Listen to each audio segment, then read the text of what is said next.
smjeru, ne u onom je. Ajde, idemo. Velo!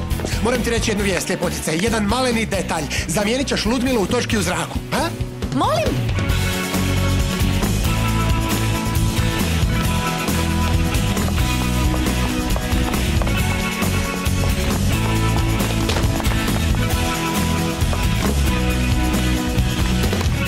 Idemo brzo, Vilo, idemo. Evo, ovo je sigurno za ne. Evo me. Dođe Da, dobro, u redu. Mirno, okej, mirno. Tvoj izraz lica, izraznica kao da se bojiš. Kakav izraz lica? Ne. Bojiš se malo, jel tako, bojiš se malo. Ne brini se, neće se ništa dogoditi, ništa se neće dogoditi, Vilu. Ništa se neće dogoditi. Jesi li dobro, Maroti? Sve u redu? Da, dobro sam, jesi li ti dobro? Da, idem staviti pojas. Da, molim te, da.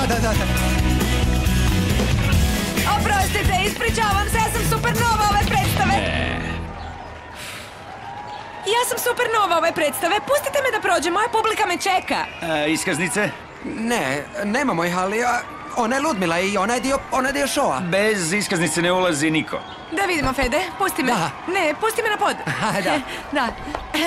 Ja sam Ludmila, mene ćete pustiti, jel tako? Da, naravno.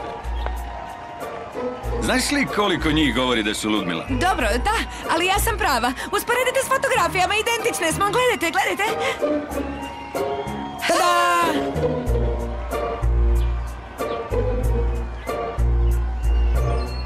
Da!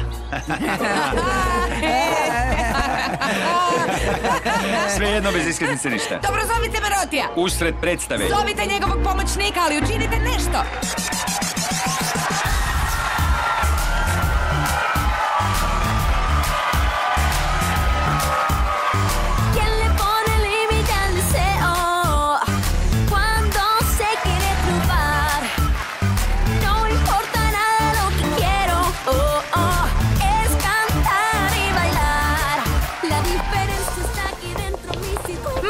Počeli ste predstavu bez mene i povrh svega me mijenja Violeta. Kao prvo, što se dogodilo? Tukla si se s kokošima. Maroti, ova izvedba se mora zaustaviti, to je moje mjesto, ne možemo ono zamijeniti. Žao mi je, Ludmila, zakasnila si.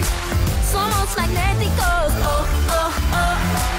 somos lo máximo y como sea, donde sea, voy a llegar. Da si malo odgovornija, ne bi bila tako neodgovorna kao što si bila do sada i bila bi odgovornija i u budućnosti. Da, uglavnom, stvar je u tome da se ovo više nikad ne smije ponoviti i gotovo. Federico, dođi sa mnom na razgovor. Ovamo. Cure, sretno.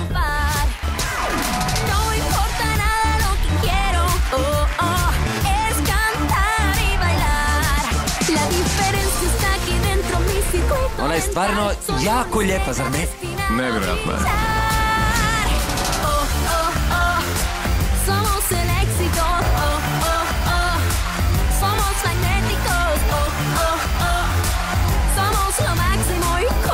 Evo, mineralna voda. Za ovo si ti kriva, Natalija. Zamolila sam te da me nazoveš.